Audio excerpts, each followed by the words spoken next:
Washington, CNN. Months after his reported effort to fire special counsel Robert Mueller, President Donald Trump is still fuming over the Russia investigation and has Deputy Attorney General Rod Rosenstein in his crosshairs. The president has been venting about Rosenstein, who oversees Mueller and the special counsel investigation, in recent weeks, according to 4 sources familiar with the situation.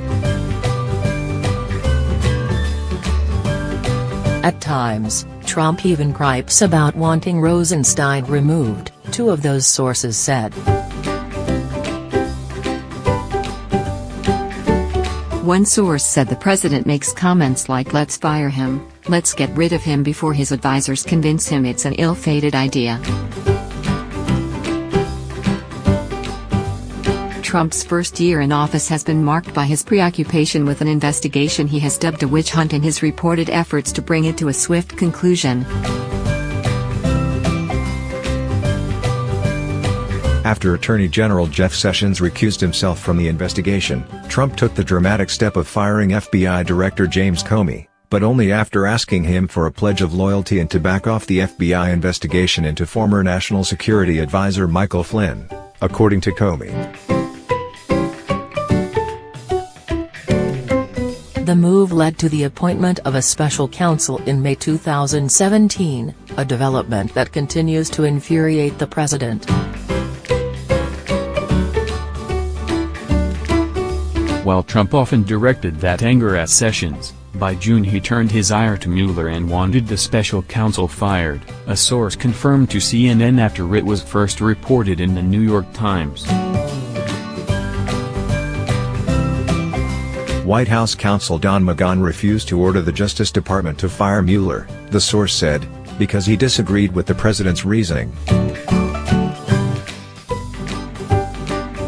Read more.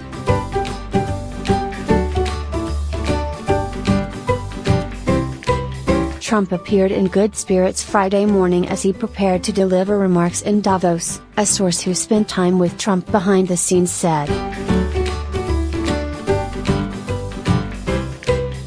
There was no sign that he was perturbed by reports about his move to fire Mueller, this person said, and Trump didn't bring up the topic. But ever since a special counsel was named, the president's frustrations have continued to simmer. Trump has come to view Rosenstein as one in the same as Mueller, another government official who is out to get the president, one source said. Sources described Trump's frustration with Rosenstein as largely bluster. When this comes up, everyone says, that's the death march. That's not going to accomplish anything, said one source familiar with the situation. Asked for comment, White House Special Counsel Ty Cobb said in a statement, "We do not find it to be a coincidence that there is an onslaught of false stories circulating in what appears to be a coordinated effort to distract and deflect from new revelations about already reported bias and corruption." We continue to cooperate with the special counsel and out of respect for that process will not weigh in further. The Department of Justice declined to comment. Mueller's office has zeroed in on decisions that seem to dominate so much of the president's thinking in his first year in office, the firings of Flynn and Comey, as well as any pressure he may have exerted on Sessions. The president's motives in these situations aren't always entirely transparent.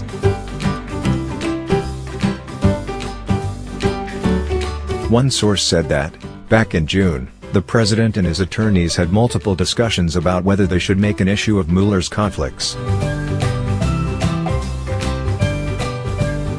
The source disputed that Trump had ordered Mueller to be fired.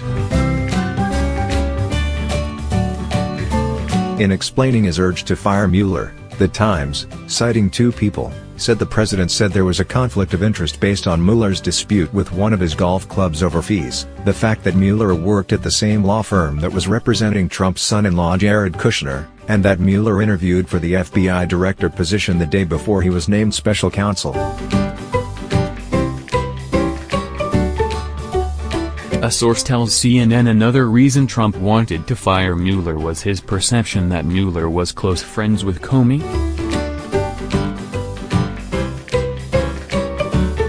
The two men are professional acquaintances.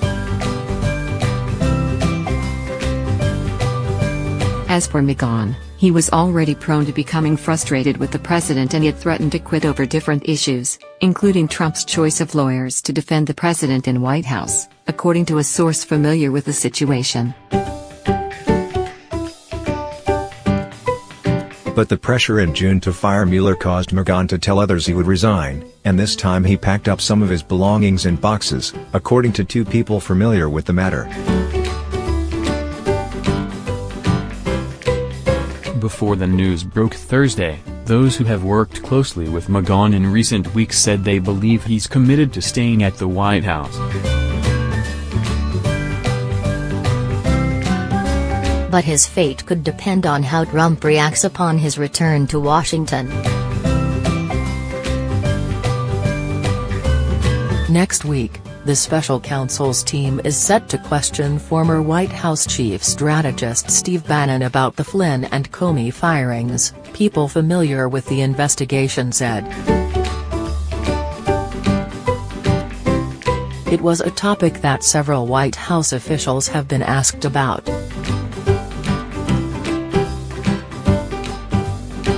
The questions covered the waterfront ranging from the campaign, connections to Russians, and the meeting at Trump's Bedminster, New Jersey, golf club where the decision to fire Comey was made, one person familiar with one witness testimony said.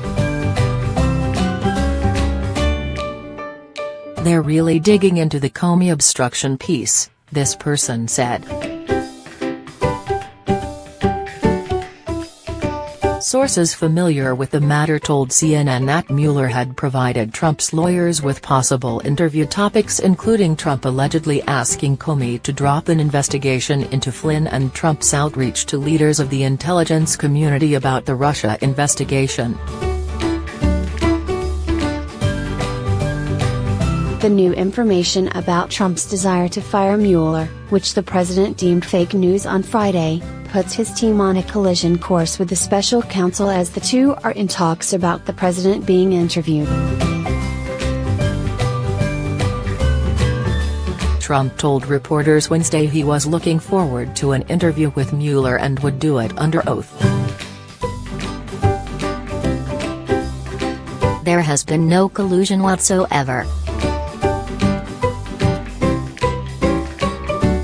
There's no obstruction whatsoever, he said. He mockingly told reporters, "You fight back, oh, it's obstruction." White House lawyers quickly walked that back with one attorney, Cobb, saying the president spoke hurriedly and intended only to say that he was willing to meet.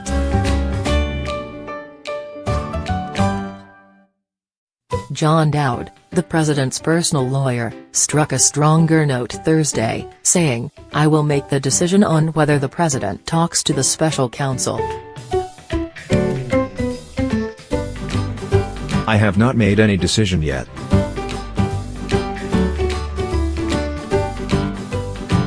It's unclear how the latest revelations will play out politically and legally.